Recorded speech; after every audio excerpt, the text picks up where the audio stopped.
Por que existe tanta injustiça, tanta impunidade na Terra? Porque no relacionamento conjugal, os indivíduos, depois de passar o encantamento, começam a experimentar animosidade, perseguições, e partem esses mais perversos e cruéis na busca do seu destino, deixando muitas vezes lesionados sentimentos familiares, da construção do lar ou da pessoa com quem conviveu em parceria afetiva e sexual. O Espiritismo vem explicar que existe uma lei no universo, a lei de causa e de efeito. Tudo aquilo que tem um efeito provém de uma causa equivalente. Quando esse efeito é inteligente, se ele é emocional, se ele me afeta, ele procede de uma causa que é idêntica.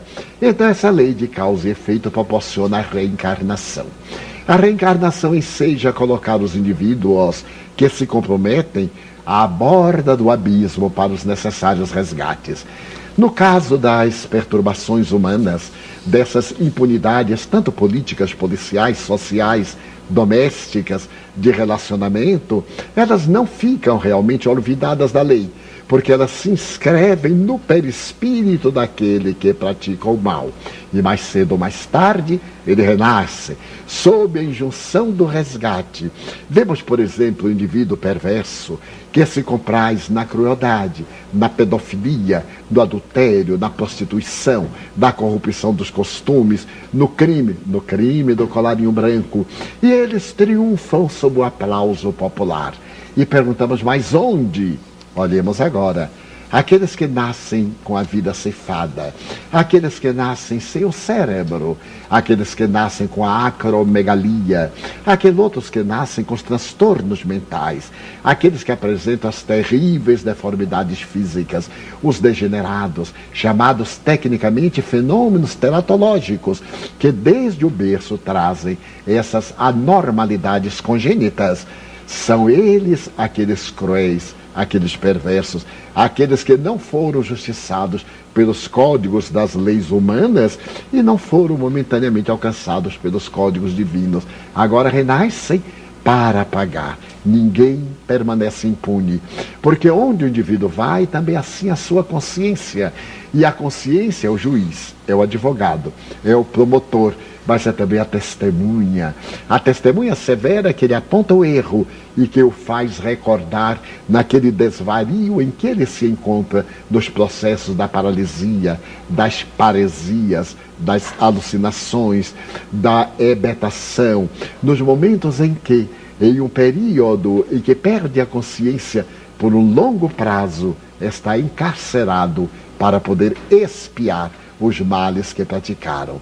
Também esses serão vítimas, ou seremos vítimas, das calamidades gerais, do grande momento de transição do planeta.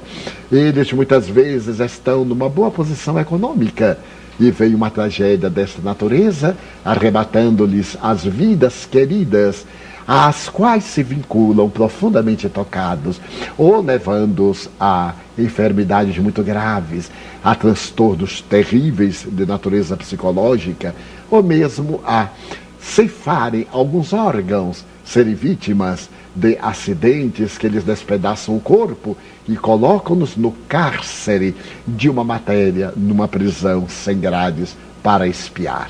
Mas a misericórdia divina também é amor. Não é somente justiça.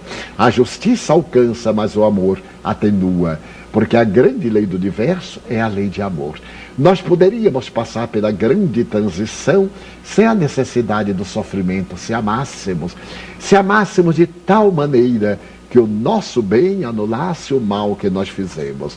Mas como o egoísmo ainda é para nós a grande centelha que parece avivar o nosso entusiasmo da combustão da vida, ele dominando-nos faz que erremos e reajustemos, pequemos na palavra tradicional da teologia e voltemos a reabilitar-nos. Então nós vamos ver a grande transição como se opera, e Allan Kardec falou que um dia a Terra seria habitada por espíritos felizes, tanto encarnados como desencarnados. E nessa grande transição que se vem operando desde os anos de 1970, quando o sistema solar, segundo Halley, o grande astrônomo, e outros, estaria adentrando-se na faixa imensa de fotos que envolve a grande estrela de terceira grandeza, que é Alcione, para criar em todo o sistema uma outra psicosfera, e que por volta do ano de 1988-90 a Terra entrava por sua... E nessa grande transição que se vem operando desde os anos de 1970, quando o sistema solar, segundo Halley, o grande astrônomo, e outros, estaria adentrando-se na faixa imensa de fotos que envolve a grande estrela de terceira grandeza, que é Alcione, para criar em todo o sistema uma outra psicosfera, e que por volta do ano de 1988-90 a Terra entrava por sua vez